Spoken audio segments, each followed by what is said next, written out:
بھارت کے غیر قانونی زیر قبضہ جموں کشمیر میں بھارتی فوجیوں کی طرف سے ضلع پونچھ میں مسلسل تیسرے روز بھی بڑے پیمانے پر محاصرے اور تلاشی کی کارروائیوں کا سلسلہ جاری رہا۔ بھارتی فوجیوں اور پیراملٹری اہلکاروں نے ضلع کے علاقے مینڈر میں جمعرات کو آپریشن شروع کیا تھا۔ فوجی آپریشن کے دوران خوف و دہشت پھیلانے کے لیے گولیوں کے کئی راؤنڈ بھی فائر کیے گئے۔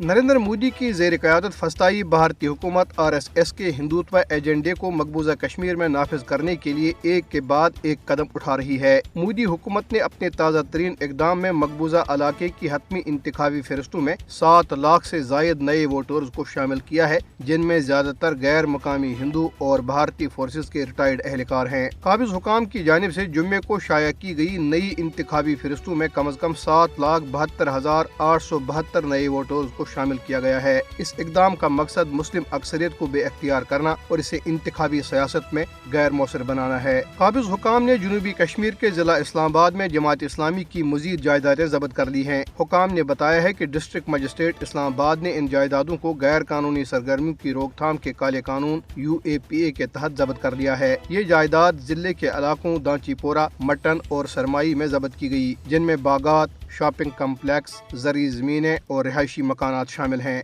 کل جماعتی حریت کانفرنس کے سینئر رہنما غلام احمد گلزار نے کہا ہے کہ پاکستان مقبوضہ جموں کشمیر کے مظلوم عوام کا خیر خواہ اور واحد امید ہے، جنہیں 7 دہائیوں سے زائد عرصے سے بدترین بھارتی ریاستی دہشت گردی کا سامنا ہے۔ غلام احمد گلزار نے پاکستان میں نئے تعینات ہونے والے army chief general Asim Munir اور chairman joint chief of staff committee general Sahir Shamshad Mirza کو مبارکباد دی۔ انہوں نے امید ظاہر کی کہ نئی عسکری قیادت نہ صرف پاکستان کی دفاعی صلاحیتوں میں اضافہ کرے گی، بلکہ تنازع کشمیر کو کشمیریوں کی امنگوں اور اقوام متحدہ کی متعلقہ قراردادوں کے مطابق حل کرنے میں بھی اہم کردار ادا کرے گی۔ انہوں نے کہا کہ ایک خوشحال اور مضبوط پاکستان کشمیری عوام کے بہترین مفاد میں ہے، جو ہر وقت مملکت خداداد کی خوشحالی اور استحکام کی دعا کرتے ہیں۔